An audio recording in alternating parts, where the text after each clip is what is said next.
Juan, ¿cómo estás? Muy buenas noches. Te saluda Mercedes Morocho. Qué placer tenerte aquí en el programa. Muy buenas noches, Mercedes. Siempre es un gusto conversar contigo. Queremos preguntarte, tú eres escritor y periodista argentino muy reconocido en Latinoamérica y a nivel mundial. Queremos preguntarte sobre la situación política de Latinoamérica en el 2021. ¿Tú crees que es la mejor?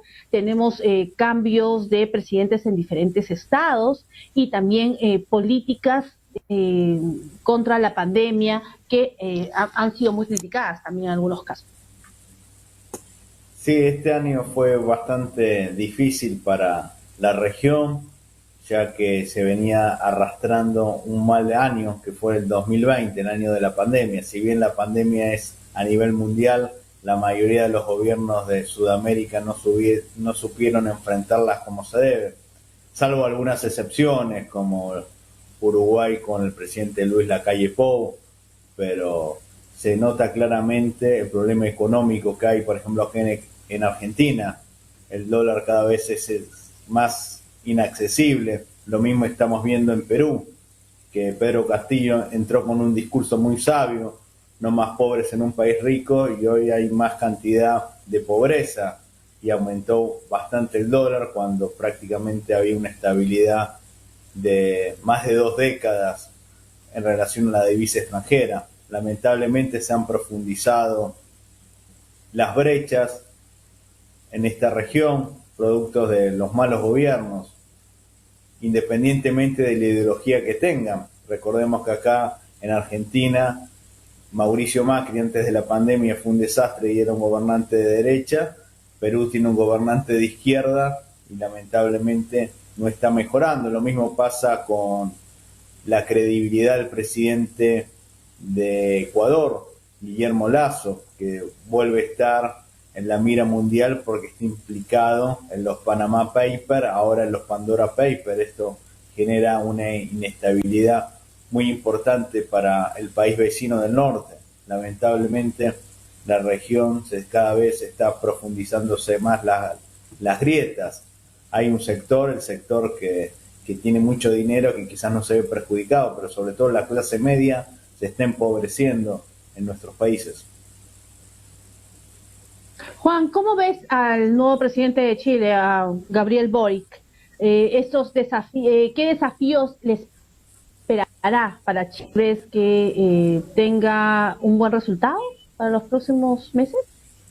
Como se dice, hay que darle el beneficio de la duda. Es una persona muy joven. Recordemos que un caso similar fue el de Alan García en el 85, que asumió con apenas 35 años. Es un desafío muy importante el que tiene Boric por encima. Lo bueno de Boric, que no tiene un discurso tan radical, tan nacionalista, tan antiperuano o antiargentino como lo tenía Katz.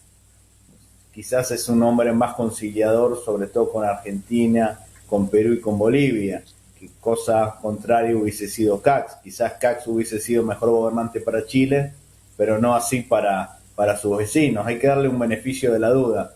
Yo estoy en contra de la ideología comunista, pero hay que ver cómo acepta estos desafíos. Recordemos que la institucionalidad de Chile es superior a la de otros países de la región.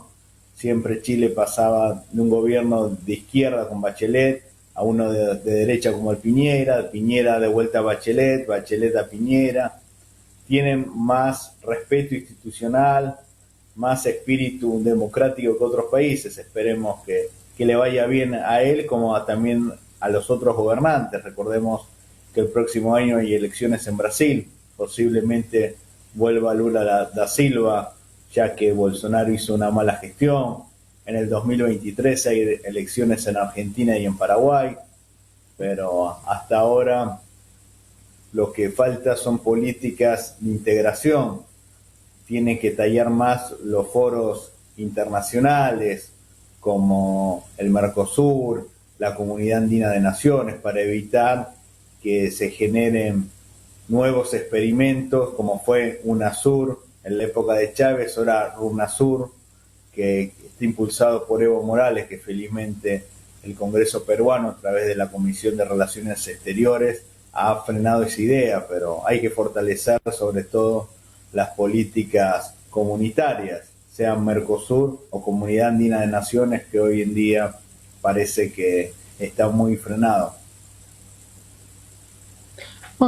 Juan Cruz, al ser hermanos en común, ¿no? En cultura, en fin, incluso en los negocios internacionales, siempre nos va a afectar lo que pasa con algún país. Nos preocupa mucho la situación de Argentina porque estamos viendo pues que el dólar resulta inalcanzable y que la situación viene cada día empeorando, ¿no? Al igual que en algún momento sucedió con Venezuela y que esto ha traído pues que muchos hermanos venezolanos puedan haber emigrado a diferentes partes del mundo, y también pues ha llegado una gran cantidad de hermanos venezolanos acá, ¿no? Porque bueno, la situación era en algo mejor, algo, bueno, muchísimo mejor de lo que en su país. Esta situación de Argentina, ¿por qué se suscita de esta manera? ¿Qué es lo que estaría pasando realmente? Esto, como tú explicabas, tiene mucha relación también con el Perú. Recordemos que acá es la ciudad donde más peruanos hay, Buenos Aires, y muchas familias peruanas se vieron perjudicadas, porque antes quizás el peruano podía mandar $500 mensuales. Ahora, por el tipo de cambio de Argentina, quizás manda 100, $200, o más bien quizás por el contrario recibe divisas del Perú. O sea, esta situación se provoca por muchos factores. Uno de ellos es la sobreemisión del gobierno argentino de dinero. Acá hay muchos planes sociales, y los planes sociales no es trabajo legítimo, y cuando el gobierno emite, hay inflación. La otra vez entrevisté a Lucio Gutiérrez, que tú también lo entrevistaste, el expresidente de Ecuador, y él recomendaba que la economía argentina tendría que ser dolarizada, porque si uno dolariza la economía, compra dólares y no puede emitir moneda local. A veces los gobiernos populistas emiten para contentar a la gente, en vez de darle un trabajo digno, le dan un sueldo para que se contenten, no protesten, pero lamentablemente la situación cada vez es más profunda. Por ejemplo, el salario promedio de acá será alrededor de $200, cuando acá el salario promedio era de $500, $600. Antes cualquier argentino podría quizás ahorrar $400, $500 por mes. Hoy es prácticamente imposible. Hay diferentes tipos de cambio: el dólar bancario, el dólar informal, el dólar para las exportaciones. Yo me acuerdo que cuando vivía en Perú, uno veía en cada esquina gente vendiendo dólares, comprando dólares como si nada. Hoy en día acá en Argentina comprar dólares es como buscar petróleo, lamentablemente, y esto demuestra la poca confianza que hay en este país, que se ha caído de la comunidad financiera internacional. Seguramente en Perú o en otros países el peso argentino no lo toman a un cambio muy devaluado. La situación de acá cada vez es ¿A peor. cuánto está equivaliendo? ¿A cuánto equivale hoy en día un dólar con pesos? El dólar está alrededor de 200 pesos. Recordemos que hace 3 años estaba 20 pesos. O sea, en 3 años ha subido una gran cantidad. La situación de acá es realmente lamentable y no hay un futuro previsible, porque recordemos que en las últimas elecciones ganó el macrismo, y el macrismo es responsable de esta crisis. La gente votó a Macri en el 2015, cansada del kirchnerismo, luego votó en el 2019 al kirchnerismo, cansada del macrismo, y ahora parece que va a cometer el mismo error. Lamentablemente no se sale de este juego perverso que es el macrismo o el kirchnerismo, que de alguna manera son dos caras de la misma moneda, que generan pobreza, angustia y un panorama sombrío para nuestra patria. La pandemia, el manejo sobre lo que viene a ser la COVID. El manejo no se sabe, porque el gobierno es tan mentiroso como creer a las cifras que realmente dan. El tema es que hay pocos testeos para una población tan numerosa como la nuestra. Ahora hay problemas que quieren hacer obligatorio un pase sanitario, que esto va contra la Constitución y las leyes, esto es discriminatorio. Hay muchos argentinos que aún no nos dimos la vacuna y no nos pueden obligar a tener un pase para poder circular, porque tampoco se sabe si uno anda con el bozal o con el barbijo, como se dice, o la mascarilla, evite el virus, o si el vacunado evita el virus o no puede contagiar. Hasta ahora no se sabe. Lamentablemente se está en una etapa que es lógica, que es una etapa experimental, pero hasta ahora el manejo de la pandemia acá se manejó muy mal. Acá ocurrió un caso como el del Perú, que allá en la época de Vizcarra se vacunaron en secreto el presidente. El vacuna gay. Acá, sí, el vacuna gay, acá le dicen el vacunatorio VIP. O sea, hay problemas similares. Hay sinvergüenzas en todos sitios, definitivamente. Sí, me acuerdo que hace unos años, y sería bueno que después chequees, una ministro de Economía de Cristina Kirchner, Felisa Micheli, se la encontró con dólares en el baño de la oficina, como pasa lo de Bruno Pacheco. O sea, es muy importante lo que tú haces, lo que yo trato de hacer con el periodismo, informarnos de lo que ocurre en otros países. Nosotros no somos islas, lo que ocurre en un lado, lo malo lamentablemente se repite en otro. Ojalá las cosas buenas de Perú se repitan en Argentina o viceversa, pero lamentablemente se copia y se repite lo malo, y hay que interactuar con políticos, con periodistas, con gente de otros países y ver y poder avisorar. Después de Venezuela, la peor crisis es la nuestra, la Argentina. Ojalá que en Perú no ocurra lo mismo. Por eso es importante que se le ponga freno al gobierno de Pedro Castillo, quizás con el procedimiento legal y constitucional que es la vacancia, que no es nada malo. Acá lamentablemente la figura de vacancia presidencial no existe, pero es una herramienta que quizás sería beneficioso para el Perú que se vuelva a hacer como se hizo el año pasado. ¿Y qué procedimiento, mi estimado Juan, pueden tomar cuando la población, en el caso de Argentina, no existe la vacancia, nos queda ya claro, pero ¿qué podrían hacer para, digamos, que no culmine un presidente de la República su periodo? ¿Hay alguna manera?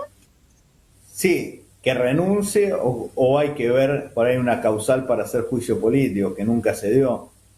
Pero el tema no es que se vaya este presidente, que es un desastre. El tema es quién viene, qué recambio hay.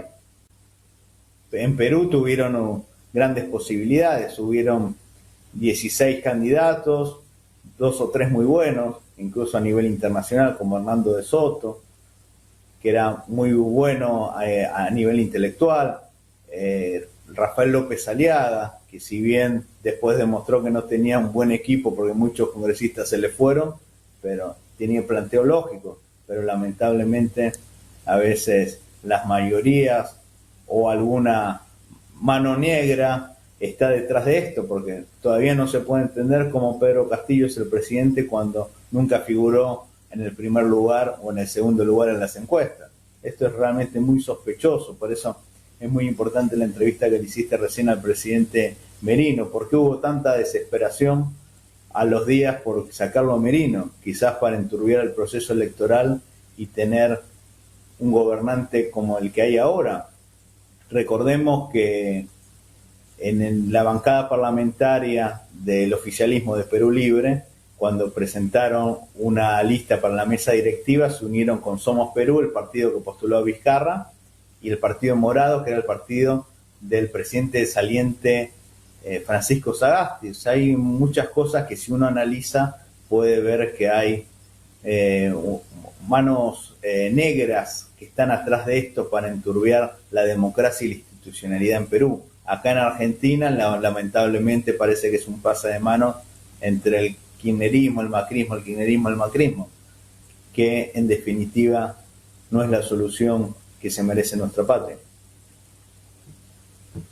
Juan, te agradecemos la entrevista de esta noche. Importante saber cuál es la situación real de nuestros hermanos, de los países vecinos, porque todo ello nos afecta. estamos interconectados, señores, no somos islas. Así es. Y además, qué interesante saber que a veces este tema del banco, de la corrupción, que puede ser un sanitario, se replicó en un momento en Argentina y hoy se replica en Perú, ¿no? Aunque sea un hecho aislado, pero eso se da. Entonces, conocer cómo nos va como países nos hace crecer también y solidarizarnos, porque eso es importante, saber que en algún momento, así como un vecino puede caer en alguna circunstancia adversa, es igual, un país puede caer, como ocurrió con los hermanos de Venezuela, como está ocurriendo hoy en día en Argentina, y les deseamos lo mejor para ustedes, mi estimado Juan Cruz, y en una próxima oportunidad seguiremos con el detalle de lo que viene a ser la situación política en toda Latinoamérica y el mundo. Muchas gracias. Muchísimas gracias y que viva el Perú.